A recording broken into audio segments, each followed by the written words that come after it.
पंचांग श्रवण समये प्रणो देवी सरस्वती वादी भद्रादेवी नाम विक्रय लक्ष्मी मेघादिवाची महाकाली भवामः आवाहयामि तामनामः जानवेदो लक्ष्मीं शरणं लक्ष्मी स्करात्मात्मे अस्त्रद्वयं समर्पयामि शुद्धवासावराज्येष्ठा लक्ष्मी प्रसादकारे नमः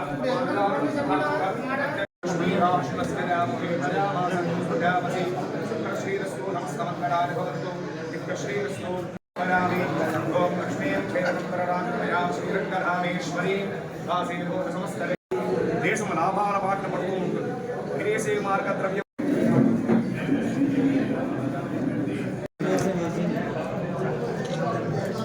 పరాభవనామ సంవత్సర సందర్భంగా అంటే అమ్మవారు శివుడు యొక్క ఆశీస్సులతో ఈ సంవత్సరం వారి పేరు నడుస్తూ ఉంటుంది. మరి అందరికీ కూడా మంచి జరుగుతుందని చెప్పి బ్రాహ్మణులు చెప్తున్నారు. అలాగే వ్యవసాయం బాగుంటుంది, రైతు బాగుంటాడు, వ్యాపారం బాగుంటుంది, రాజకీయ నాయకులు కూడా స్వచ్ఛమైన పాలన అందిస్తారని చెప్పి మరి పంతులు గారి పంచాంగంలో తెలియజేయడం జరిగింది.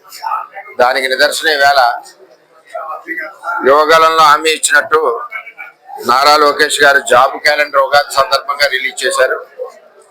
అందులో మే 15, 2026లో 1500 జాబులు, ఆగస్టు 15, 2026లో సుమారు 4000 జాబులు, సెప్టెంబర్ 15, 2026లో 3004 జాబులు, మొత్తం ఉద్యోగాలన్నీ కలిసి జాబ్ క్యాలెండర్ ఈ 3 టైముల్లో 10,060 ఉద్యోగాలు నిరుద్యోగ యువకులకి నారా లోకేష్ గారు ఏదైతే యువకాలంలో హామీ ఇచ్చారో దాని సందర్భంగా ఈరోజు ముఖ్యమంత్రి గారు జాబ్ క్యాలెండర్ రిలీజ్ చేయడం జరిగింది.